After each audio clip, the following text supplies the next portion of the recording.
नमस्कार दोस्तों, स्वागत है आपका एक बार फिर से आपके अपने YouTube से। पहले प्रश्न पे आ जाते हैं। इससे पहले बाद वाली सभी शिफ्ट का सोल्यूशन आपको प्लेलिस्ट में मिल जाएगा, लिंक डिस्क्रिप्शन में। और जो सजेस्ट की जाए वीडियोज वो भी देख सकते हैं। कोई ट्राइंगल दिया गया जिसमें half angle A plus angle B plus angle C is equal to 120 degree. आपको बताना है इतना इतना क्या होगा। आपको बताया कोई अगर ट्राइंगल है तो उसमें angle A plus angle B plus angle C is equal to 180 degree होता है। अगर हम दोनों को घटा दें तो यहाँ से एंगल ए का हाफ मिल जाएगा, यानी हमें मिल जाएगा angle A by two is equal to 60 degree. तो यहाँ से एंगल ए बाई फोर कितना हो जाएगा, 30 डिग्री। ऐसे प्रश्न जब आए तो उनको थप्पड़ मार दिया। ये जो तालिका दी गई यानी टेबल दिया गया है, दो एथलीट एक्स और वाई द्वारा एक दिशा में तय की गई दूरी, यानी कि पहले आर में एक्स कितना जाता है, दूसरे आर में, तीसरे आर में, चौथे आर में, पांचवें आर में, छठे आर में कितना जाता है। तो आगे वाई की एवरेज स्पीड फर्स्ट 5 आवर्स के लिए कितनी है। एवरेज स्पीड निकालने के लिए आप कहेंगे टोटल डिस्टेंस बटे टोटल टाइम। आपने कहा टोटल डिस्टेंस हमने जोड़ा 30, 45, 40, 30 और 20 कितना हो गया, 110 इधर हो गया और 140, 185, 185 5 घंटे में। तो इसका एवरेज स्पीड कितना हो जाएगा, ठीक है। कितना 185 हुआ, 30, 45, 75 और 40, 115, 115 और ये 165 है, ठीक है। तो ये 33 हो जाएगा। कैलकुलेशन में आज सुबह से ही मैं देख रहा हूँ जब मैं जोड़ रहा हूँ मुझसे कुछ ना कुछ गलती हो रही है, पता नहीं क्या। नमन ने कुछ एप्पल खरीदे 720 रुपए में शॉप से। उसने नेगोशिएट किया प्राइस और शॉपकीपर ने 2 रुपया पर एप्पल कम कर दिया, जिसके कारण जो नमन है वो 4 और एप्पल खरीद पाया। तो उसने ओरिजिनली कितना बाई किया। देखो क्या कहा गया कि 720 रुपए थे, इससे अगर एक्स में खरीदें तो कुछ एप्पल आते हैं, एन एप्पल मान लो आते हैं।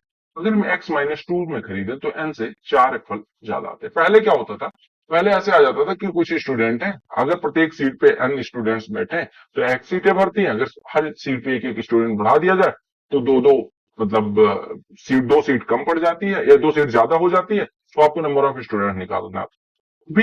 एसएससी ने क्या किया, सेब पे अप्लाई कर दिया। यानी आपसे कहा गया कि 720 एप्पल थे, अगर एक्स रुपए का एप्पल होता तो इतना पहले मिलता। अभी क्या कहा गया, 720 का एक्स माइनस टू रुपए का एप्पल है तो अभी इतना मिल रहा है। आपसे कहा गया कि इन दोनों का जो अंतर है यानी 720 बटे एक्स माइनस टू और माइनस 720 बटे एक्स, ये कितना है, 4 एप्पल। डिफरेंस कितना आ रहा है, 4 एप्पल। तो आप बेसिकली कह सकते हैं कि 180 से अगर मैं डिवाइड कर दूं तो आपका आ जाएगा 1/x-2 -1/x is equal to 1/180। ये तो 720 से डिवाइड कर दिया, राइट। तो आपका इधर हो जाएगा 2/x into x minus two बराबर 1/180।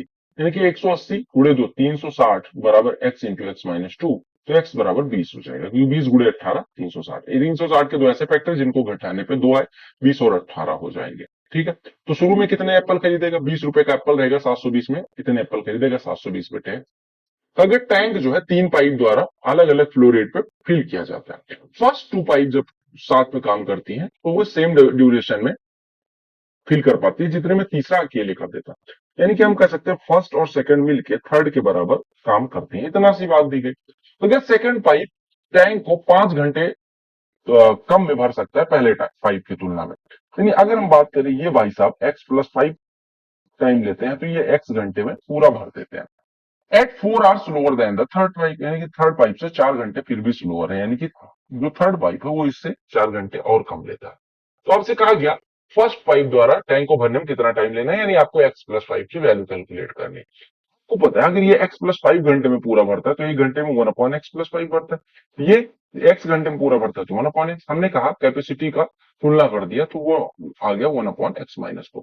अगर मैं इसको सॉल्व करूं तो 2x+5 बटे x इंटू एक्स प्लस 5 बराबर कितना आ गया, 1/x-4। क्रॉस मल्टीप्लाई अगर मैं कर दूं तो 2x+5 into x minus four यानी कि 2x² और -3x हो जाएगा, क्योंकि -8x+5x और ये -20 इज इक्वल टू हो जाएगा x² + 5x। अगर मैं सबको एक साइड में ले आऊं तो x² -8x -20 बराबर 0 आ जाएगा। यहाँ से x की दो वैल्यूज हो जाएंगे, 20 के दो ऐसे गुणनखंड जिनको घटाने पे 8 है। घटाना क्यों, क्योंकि माइनस लगा हुआ है। तो x बराबर 10 हो जाएगा, x बराबर 2 हो जाएगा। x बराबर 10 हो जाएगा, x बराबर 2 हो जाएगा। अब आप कहेंगे -2 हो जाएगा, 2 नहीं -2 हो जाएगा। तो -2 तो पॉसिबल नहीं है क्योंकि टाइम निकालना, तो x बराबर 10। तो पहला पाइप x+5 यानी 15 घंटे में भरेगा। ऑप्शन से भी कर सकते थे। देखो इसको सिंप्लीफाई करना है, 4 से ही 4/5 यानी 24/5 लिखा हुआ है और गुड़े 3/8 लिखा हुआ है, ठीक है। आपसे आपने काटना है 8 से, यानी 9/5 हो गया। प्लस अगर मैं 3 से 1/2 में 2/3 जोड़ू तो 3 को हटा 1/2 धन 2/3 कितना होता है 5/6, तो ये लिखा हुआ 3 से ही 5/6 और गुणे में 4/5 लगा हुआ। अगर मैं इसको सॉल्व करूं तो 9/5 प्लस आपको हो गया 6 18 5 23/6 हो गया और गुणे 4/5 लिखा हुआ है। ठीक है, दो तिया और दो दूनी। ठीक है, 3 से भी हम इसको लिख देते हैं, 3 रहने देते हैं। ठीक है, यानी कि आपका 46/15 इधर है, 9/5 इधर है, तो 3 से मल्टीप्लाई कर देते हैं तो ये 27/15 प्लस 46/2, 73/15 आपका उत्तर होना चाहिए। फिर देखो जोड़ने में मैंने कहा था ना गलत कर रहा हूं आज, पता नहीं क्या दिक्कत आ रही है। फिर से हम देख लेते हैं, 6 18 5 23/, ठीक है, 23 दूना 46/15 और इधर हो गया 27/15, 46 और 27 73 ये होना चाहिए। आप देख लेना कहाँ पे हम गलती कर रहे हैं। फिर से मैं एक बार चेक कर ले रहा हूँ, तो यहाँ पे 5 चौको 20 4 24/5 गुणे 3/8, तो ये कितना हो जाएगा, 8 से घटा 3 9/5, एकदम सही है। 3 ये 7/6 होगा, राइट, तो ये हो जाएगा 6 3 18 और 7 25/6, यानी 25 दूना 50, 50/15, 27 यानी कि 77/15 आपका सही हो जाएगा, ये 50 है। ठीक है, कहा गया ट्राइंगल एल एम एन में एल बराबर इतना है, एल एम बराबर इतना, एम एन एल एन बराबर इतना, तो एन की वैल्यू देखो, एक ट्राइंगल अगर दिया गया है, ये आपको दिया गया मान लो 118, ये एल है, ठीक है, ये एम है, ये एन है। अब एल एम बराबर एल एन, इनके सामने के कोण बराबर होंगे, एक अकेला 118, तो बाकी दोनों मिलके 62 के हो जाएंगे, दोनों मिलके 62 और दोनों बराबर यानी 31 31 के हो जाएंगे। अगर एक ट्राइंगल पी क्यू आर है जो आर पे राइट एंगल है, ये हमारा पी क्यू आर ट्राइंगल है, P Q are, right, P Q 29 है, क्यू आर 21 है, तो ये भाई साहब कितने के हो जाएंगे, ये 29 से 21, तो आपको पता है 29 21 और कौन ट्रिपलेट बनाता है 20, तो ये 20 के हो जाएंगे। आपसे कहेगा पी क्यू आर अगर थीटा हो, यानी ये वाला कोण थीटा हो, तो cos square theta minus sine square theta, देखो cos square theta minus sine square theta निकालेंगे, कॉस थीटा की वैल्यू कितनी हो जाएगी, आप कहेंगे ये हो जाएगा 20/29, 21/29, तो 21/29 का स्क्वायर लिखा हुआ और माइनस 20/29 का स्क्वायर लिखा हुआ। ठीक है, तो आप कहेंगे 21 का स्क्वायर माइनस 20 का स्क्वायर, यानी कि हो जाएगा 41/29 का स्क्वायर, 841, ये आपका आंसर हो जाएगा। तो अगर रेशियो ऑफ मीन प्रोपोर्शन, इसका मीन प्रोपोर्शन निकालना है और इसका मीन प्रोपोर्शन और उनका रेशियो निकालना है। देखो इसका मीन प्रोपोर्शन क्या हो जाएगा, अंडर रूट में 1.21 इंटू 0.09, और इसका मीन प्रोपोर्शन कितना हो जाएगा, अंडर रूट में 0.16 इंटू 0.36, राइट। इसको सिंप्लीफाई करना है तो रूट को अंदर सबको ले लो, ऊपर भी 4 डिजिट है नीचे भी 4 डिजिट है, तो सबका दशमलव हटा दो, 121 गुणे 9 लिख दो, 16 गुणे 36 लिख दो। ठीक है, अब आप देखो 9 से 9 चौको 36 हो गया, 64 का वर्गमूल 8 हुआ, इसका वर्गमूल 11, तो 11/8 आपका आंसर आ जाना चाहिए। कहा गया इसको स्मॉलेस्ट डिजिट से रिप्लेस करना ताकि ये 6 से डिविजिबल हो। अब देखो 7 2 3 स्टार 5 6 स्टार, अगर कोई संख्या 6 से डिविजिबल है तो वो 2 से भी डिविजिबल होगी, 3 से भी डिविजिबल होगी। 2 से डिविजिबिलिटी के लिए आपको पता है कि जो यूनिट डिजिट होना चाहिए वो 0 हो सकता है, 2 हो सकता है, 4 हो सकता है, 6 हो सकता है और 8 हो सकता है। अब 2 से तो डिविजिबल हो जाएगी, लेकिन 3 से डिविजिबिलिटी के लिए हम देखते हैं, सम ऑफ डिजिट्स लेते हैं, तो 3 से डिविजिबिलिटी के लिए सम ऑफ डिजिट्स जब लेंगे तो 3 तो कट रहा है, 7 2 9 कट जा रहा है, 6 कट जा रहा है, यानी 5 प्लस 2 स्टार की वैल्यू 3 से कटनी चाहिए, राइट। अगर हम स्टार को 0 लेंगे तो क्या ये कटेगा, नहीं कटेगा, तो हमें स्टार बराबर छोटी छोटी, इसी वजह से 0 स्ट्राइक कर रहे हैं, 0 पे नहीं सेटिस्फाई हो रहा है। अगर हम स्टार बराबर 2 ले रहे हैं तो 5 4 9 3 से कट जा रहे हैं, यानी स्टार की सबसे छोटी वैल्यू जिसके लिए ये नंबर 6 से डिविजिबल होगी वो क्या हो जाएगी, 2। राम ने एक फैन खरीदा जिसपे 8% डिस्काउंट मिलता है, अगर वो 3 फैन खरीदता है तो वो पहले पे 6%, दूसरे पे 10 और तीसरे पे 12% का डिस्काउंट पाता है। अगर राम तीनों का मतलब जो प्राइस पे करता है वो 6800 रुपए, तो मार्केट प्राइस बताना है। देखो सिंपल सी बात, हम मान लेते हैं 100 तीनों का मार्केट प्राइस था, पहले पे 6% यानी पहले को 94 में खरीदा, दूसरे पे 10% डिस्काउंट यानी इसको 90 में खरीदा, इसमें 12% यानी इसको 88 में, ये तीनों का क्रय मूल्य कितना होना चाहिए, आप कहेंगे कितना हो जाएगा, आप कहेंगे 272 हो जाएगी तीनों का। अरे देखो 90 90 90, इसका 2 उठाओ और यहाँ पे 90 कर दो, तो अब 90 या 270 और 272 हो जाएगा, राइट, ये सबको पता चलेगा। अब 272 बराबर आपको 6800 दिया गया, तो आपसे कहा गया कि 100 की वैल्यू बतानी, जैसे 100 बराबर कितना हो जाएगा, आप पहले इसको काटो, 4 से कट रहा है, बिल्कुल कट रहा है, 4 से काटेंगे, 4 से 17 से काटते हैं पहले, ठीक है, 17 एक 17, 17 से 102, 17 से 400 हो जाएगा। फिर हम किससे काटते हैं, 4 से काट देते हैं, 4 से काटेंगे 4, 4 से काटेंगे 100, अगर 4 बराबर 100 है तो 100 बराबर कितना हो जाएगा, 2500, सिंपल सी बात। सिंप्लीफाई करना है, कैसे सिंप्लीफाई करेंगे, देखो अब हम यहाँ पे a बराबर 1 रख देते हैं, तो ये लिखा 3 प्लस 3 और इधर 9 माइनस 9 प्लस 9, राइट, ये कट गया, 3 3 6 9 आंसर आ जाएगा। तो क्या परसेंटेज डिस्ट्रीब्यूशन एक्सपेंडिचर का अलग अलग चीजों पे दिखाया गया। तो अगर सलोनी की मंथली इनकम इतनी हो तो उसका रेंट और एजुकेशन पे खर्चा कितना है, रेंट पे 30% और एजुकेशन पे 25%, मॉडर्न इंग्लिश 25% एजुकेशन पे, राइट। तो 55%, इसका 55% कितना हो जाएगा, 1% होता है, या देखो 55% निकालेंगे, इसका 50% कितना हो जाएगा, 37,500, 5% कितना हो जाएगा, 3750, दोनों जोड़ देंगे तो आपका आ जाएगा 41,250, राइट। क्या कहा गया अगले प्रश्न में, ऐसा प्रश्न मैंने डिटेल में करवा दिया है। कहा कि सोहन ने एक धन उधार लिया, इतना 11% पर एनम सिंपल इंटरेस्ट पे, ठीक है। पहले साल के अंत में हो जाता है 25,490 पे कर देता है प्रिंसिपल अमाउंट के, क्योंकि सिंपल इंटरेस्ट पे जो हम उधार चुकता करने जाते हैं तो हम प्रिंसिपल ही पे करते हैं, मतलब प्रिंसिपल में से ही कम होता है और इंटरेस्ट अलग। दूसरे साल के अंत में हो जाके पूरा चुका देता है, तो कितना दूसरे साल के अंत में पे करेगा, देखो अगर 1,41,545 रुपए उधार लेता है तो पहले साल के अंत में उसको 11% ब्याज, 11% कैसे कैलकुलेट करोगे, इसका 10%, तो आप कहेंगे 14, 15, 4.5, और 1% कितना हो जाएगा, आप कहेंगे 14, 15, 4, 5, और यहाँ पे दशमलव लग जाएगा, यानी ब्याज कितने का हो जाएगा, 14, 1, 15, ये 5 हो गया, ये 6 हो गया, ये 9 हो गया, ये 0.9, पहले साल के अंत में इतना। लेकिन वो क्या काम करता है, पहले साल के अंत में जाता है और 25,490 रुपए पे कराता है, 25,490 अगर वो पे कर देगा तो 55 रुपए इधर बचा, और 11 में से 5 जाएगा 6 बचेगा, और यहाँ पे 3 में से 2 जाएगा 1 बचेगा, यानी 1,16,055 रुपए उसका मूलधन के रूप में बचा रह जाएगा। अगले साल इस पे, दूसरे साल के अंत में इस पे ब्याज लगेगा, कितना, 10%, 10% कितना हो जाएगा, आप कहेंगे 1,1,605.5, और फिर इसमें एक 1,1,605.5 हो जाए, यानी हम जोड़ेंगे तो ये 0,5, 5 1 6, 6 के 6, 6 1 7, ये 12,766 रुपए 5 पैसे इधर ब्याज, यानी टोटल दूसरे साल के अंत में वो कितना पे करेगा, ये मूलधन बचा था, ये पहले साल का ब्याज, ये दूसरे साल का ब्याज, यानी कि how many rupees he has to pay after second year. आप कहेंगे मूलधन प्रिंसिपल जो बचा हुआ है, पहले साल का ब्याज और दूसरे साल का ब्याज, आप जोड़ देंगे तो ये कितना हो जाएगा, 15,570 मान लेते, क्योंकि 5 पैसा और 95 पैसा उठा के 1 रुपये बना देते हैं, 15,570 उठाए, 12,766 उठाए, 12,766 उठाए, और इसके साथ साथ मूलधन उठा लिया 1,16,055 रुपए का, ठीक है। जोड़ने वाली चीजें गलत हो रही है सुबह से, लेकिन कोई बात नहीं, 7 6 13, 5 18 1 19 हो गया, 5 7 12 1 13 हो गया, 5 1 6 2 8 6 14 हो गया, 3 1 4 हो गया, इतना रुपया पे करके आएगा। सिंपल सा प्रश्न होता है, आराम से आंसर आ जाएगा। त्रिभुज एबीसी में दो मीडियन एडी और बी, मीडियन जहां पे इंटरसेक्ट करती है उसको क्या कहते हैं, केंद्र, हम बना देते हैं, हालांकि बनाने की हो सकता है जरूरत ना पड़े।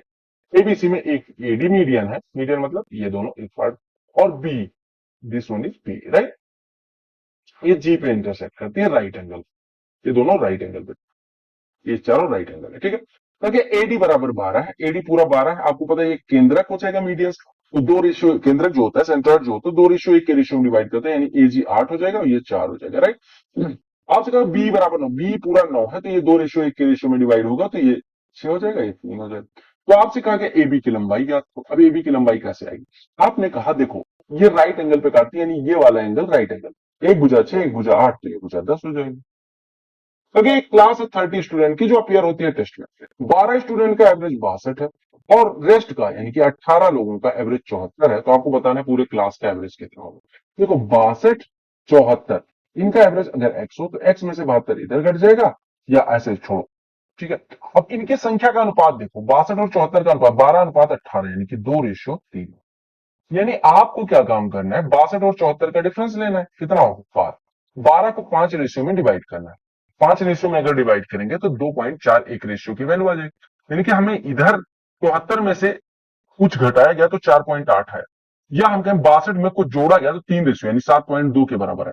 62 में क्या जोड़ा जाए कि एक्स 7, मतलब एक्स में से 62 घटाया गया तो 7.2 आया, यानी एक्स बराबर कितना हो जाएगा, 62 प्लस 7.2 यानी 69.2, किसी एक से एवरेज निकाल सकते।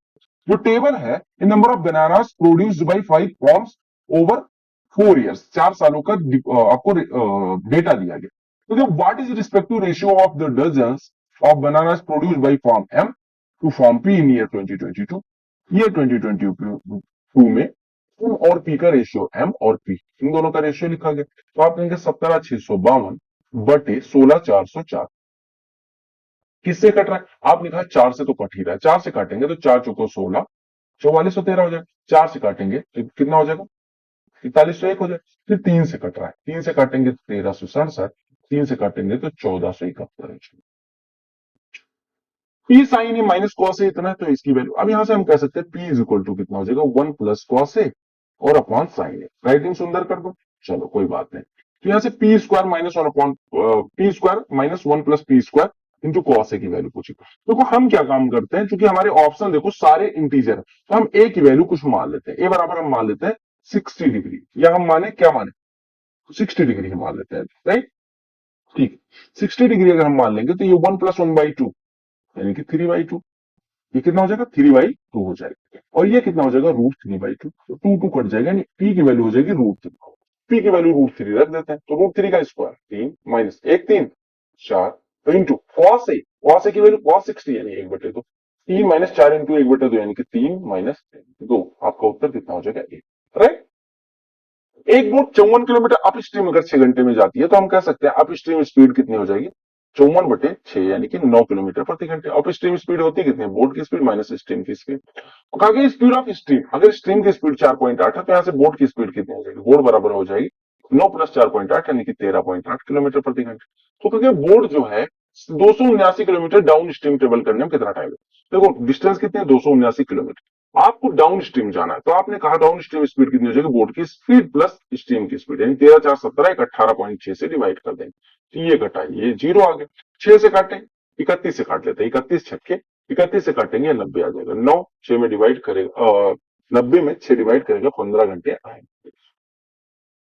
अगला प्रश्न देखिएगा, कहा कि पी और क्यू सेंटर्स हैं दो सर्कल के, जिनकी रेडियस 7 सेंटीमीटर और 3 सेंटीमीटर है, उनकी कोई डायरेक्ट कॉमन टेंजेंट है जो पीक्यू को बढ़ाने पे उसको ए पे मिलती है, तो ए पीक्यू को किस अनुपात में डिवाइड करेगा। देखो मैं दो सर्कल ड्रा करता हूं, एक सर्कल ये मान लेते हैं और एक सर्कल ये मान लेते हैं, राइट। इनकी कोई डायरेक्ट कॉमन टेंजेंट है, मान लो, एक मिनट, इनकी कोई डायरेक्ट कॉमन टेंजेंट, ये मान लो डायरेक्ट कॉमन, इनके सेंटर्स को इस तरह से बढ़ाने पे ये इस ये मान लो पी बिंदु है, इनका सेंटर, ये भाई साहब क्यू है, इनके सेंटर। फिर मैं यहां से इस पे परपेंडिकुलर ड्रॉ कर दूं, तो यहां से इस पे परपेंडिकुलर ड्रॉ कर दूं, क्योंकि देखो स्पर्श रेखा पे लंब हो गए, यानी कि radii joining centre and point of contact of the tangent is always perpendicular to that tangent. अब आपसे कहा कि ये जो बिंदु ए होगा वो पीक्यू को किस रेशियो, पहली चीज ए जो है वो पीक्यू के आउटसाइड स्थित है, सिचुएटेड है, तो आप कहेंगे ए जो है वो पीक्यू को एक्सटर्नली डिवाइड करेगा। दूसरी इंटरनली क्यों नहीं हो सकता, क्योंकि बाहर स्थित है। अब दूसरी चीज समझते हैं, दूसरी चीज ये है कि किस रेशियो में डिवाइड करेगा। अगर हम पूछे कि पीक्यू को किस रेशियो में डिवाइड करेगा, तो आप हमेशा बड़े वाले वृत्त की त्रिज्या बटे यानी इनकी त्रिज्याओं का जो अनुपात होगा उसी अनुपात में डिवाइड करेगा। बेसिकली ये आपसे क्या पूछना चाह रहा है, ये आपसे पूछना चाह रहा है एपी बटे ए क्यू क्या हो, ठीक है। अब आप कहेंगे ये कैसे हुआ, आपको पता है ये दोनों ट्राइंगल सिमिलर हो गए, अगर क्योंकि देखो ये 90 ये 90 ये इसके पैरेलल हो गया, मतलब है ना, ये कॉमन है कोण, तो तीसरा कोण अपने आप बराबर हो जाएगा। तो अगर मैं इसकी साइड एपी लूं तो इसकी साइड ए क्यू लेना पड़ेगा, और अगर इसकी साइड आर लें तो इसकी साइड यानी सिमिलर ट्राइंगल्स में एपी बटे ए क्यू बराबर कैपिटल आर बटे स्मॉल आर, किस रेशियो में डिवाइड करेगा 7/3 के रेशियो में। सिंपल सी बात होगी। क्योंकि गेन परसेंटेज बताना है, सिद्धि ने अपना स्कूटर इतने में बेचा, 1/6 सेलिंग प्राइस का प्रॉफिट लेते हो। सेलिंग प्राइस कितना है 31,902, अगर इसका 1/6 हिस्सा प्रॉफिट लिया, 6 से डिवाइड करते हैं, 6 पंचे 30, ठीक है, 6 तिया 18, 6 पंचे 30, 6 तिया 18, 6 का नम 6, 6 दूनी 12, ये तो हुआ 6 53 छक्के 118, 6 का नम, ठीक है। 5312 का प्रॉफिट लेते हुए अगर बेच रही है, तो इसका सीपी कितना था, ये देखो, ये है प्रॉफिट, ये है सेलिंग प्राइस, तो सीपी कितना होता है, सेलिंग प्राइस माइनस प्रॉफिट, घटाएंगे 0, 10 में से 1 जाएगा 9, यहाँ पे 8 में से 3 जाएगा 5, यहाँ पे आएगा 26, यानी कि 26,059 पे अगर 5312 का प्रॉफिट, तो आप कहेंगे कितने का, 2659 का 2 गुना, यानी कि 5318 रुपए के करीब हो जाएगा, यानी 20% के करीब प्रॉफिट हो जाएगा। एक वुमेन है 2/3 हिस्सा अपनी इनकम का खर्च कर देती है, यानी कि मतलब 300 कमाती थी तो 200 खर्च कर देती है, राइट। अगर उसकी इनकम 18% से बढ़ गई यानी 354 हो गए, एक्सपेंडिचर 24% यानी 248 बढ़ गया, तो पहले खर्च बचता कितना था 100 रुपए, अभी कितना बच रहा है 106, यानी कितने की बढ़ोतरी 6%।